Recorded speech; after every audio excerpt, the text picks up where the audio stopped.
final, 97% le considèrent comme une nuisance rédhibitoire à la définition idéale de logement, et ça passe largement au-dessus de l'absence d'espace vert ou même d'autres types de pollution, notamment de pollution de l'air. Sur des retours d'expérience, sur les opérations qui ont été faites avec des suivis en phase étude et en phase contrôle, la moitié de ces opérations présentent au moins une ou plusieurs conformités. 6% des opérations présentent des non-conformités acoustiques par rapport à l'isolement des façades. Mais, et c'est là où c'est un peu problématique, sur les façades dont les objectifs d'isolement sont supérieurs à 30 dB route,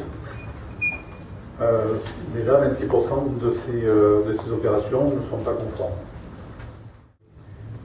Cet état de fait nous a amené les pouvoirs publics à, de par, en premier temps, la loi de Grenelle 2, à dire qu'il faut, au même titre que la thermique, qu'on contrôle les réalisations.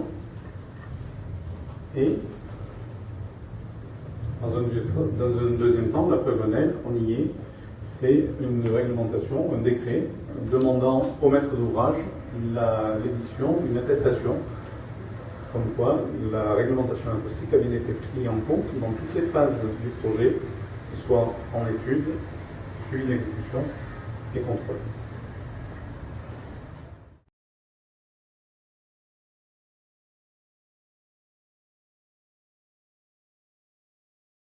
On a aujourd'hui un arsenal qui est assez lourd depuis 2011. En fait, on a même une loi en 2010, la loi du Grenelle 2, qui dit on va mettre en place ce système d'attestation. Donc cette réglementation concerne les bâtiments collectifs soumis à permis de construire. Et lorsqu'elles font l'objet d'un même permis de construire, des maisons individuelles également, donc, dès qu'elles sont accolées ou contiguës à un local d'activité ou superposées à un local d'activité. Donc là, un des points majeurs de cette réglementation, c'est que la justification de la bonne prise en compte donc, de la réglementation acoustique se fait sur 3 étapes. Donc justification en phase étude, en phase chantier et en phase réception. Alors qui signe l'attestation? En l'absence de maître d'œuvre ou, s'il le souhaite, le maître d'ouvrage peut signer l'attestation. Par défaut, c'est lui qui s'engage là-dessus. C'est sur lui que repose la principale responsabilité de cette mise en application de l'attestation. Sinon, il peut déléguer cette signature à quelqu'un qu'il considère comme compétent en acoustique.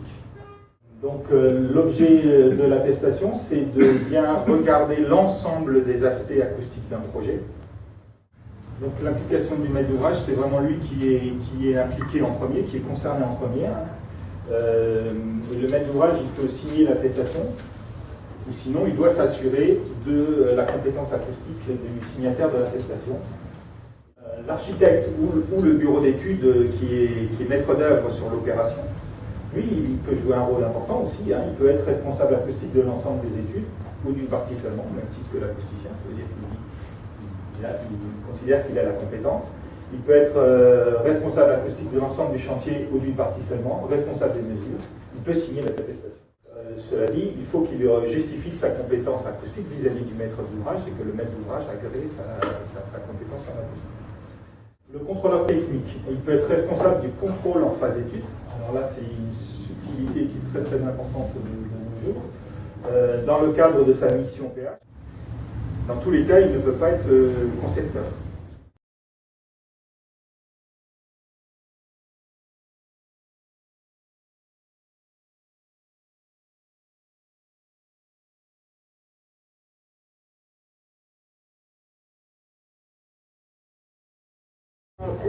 L'attestation acoustique pouvait être établie par plusieurs intervenants.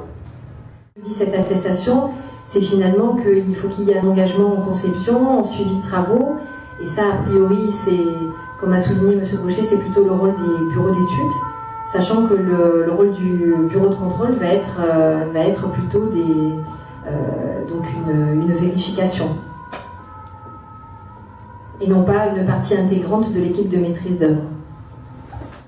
Des différentes tâches est à revoir et à redistribuer entre les différents intervenants. Bon, finalement, ça ne change rien. Oui, vous avez raison, ça ne change rien. Donc, moi, je suis tout à fait d'accord avec ça. Ça change deux choses. D'une part, on identifie le responsable de ça. C'est le premier point. Et le deuxième point, c'est les mesures à la fin. Et donc, je voudrais rajouter quelque chose qui n'a pas été développé pour l'instant sur les mesures. Ce rapport de mesure, cette attestation, elle est remise à l'autorité à qui on a demandé donc, le permis de construire. Donc, elle, on peut avoir des contrôles de l'État. Alors, il ne faut pas se faire trop d'illusions, il y aura très peu de contrôle de l'État. Par contre, cette attestation sera à la disposition des locataires, des habitants des logements. Donc là, on peut avoir aussi un changement important de la part des habitants qui vont pouvoir demander cette attestation et qui vont vérifier que ça correspond bien à ce qu'ils vivent tous les jours. On relève que le promoteur immobilier, comme le vendeur d'immeuble, est garant à l'égard du premier occupant de chaque logement et pendant 1 an à compter de la prise de possession, de la conformité aux exigences minimales requises pour l'isolation phonique. C'est aussi dans la pratique, dans l'acte de construire, notamment les fins de chantier et autres, que ça va changer parce que donc, cette réglementation, cette attestation va demander beaucoup d'essais qui aujourd'hui sont non réalisés, comme vous disiez, ou qui peuvent être partiellement réalisés. Donc, Sercal a fait ses études sur des centaines, enfin, sur 900 logements, et donc à 2 reprises, et donc les résultats sont de l'ordre entre 10% et 25% des opérations sont non conformes au moment où on réceptionne. Donc le fait de dire je suis Sercal, ça suffit, et il faudra faire aussi un effort dans le côté Sercal. Je suis complètement d'accord avec vous, la réglementation n'a pas changé, c'est depuis 1994-96 pour certains aspects, on est d'accord, ça fait longtemps, et l'objectif c'est le même, simplement, aujourd'hui, encore une fois, on ne l'atteint pas, et donc pour l'atteindre, on va devoir faire un effort, c'est pas juste, ça ne change rien, ça change qu'on est beaucoup plus exigeant sur le fait de respecter cette chose-là. Et Sercal nous dit, moi quand je vois 25% de reprise de façade, etc., ou même à l'intérieur, c'est bien, ça représente beaucoup de choses. Si on est obligé de reprendre un appartement sur 4, vous, maître d'ouvrage, ça va vous intéresser un petit peu plus. Les opérations qui sont vérifiées et qui ne sont pas conformes doivent être remises en conformité. Donc, sinon l'opération, bien sûr, ne reste plus certifiée.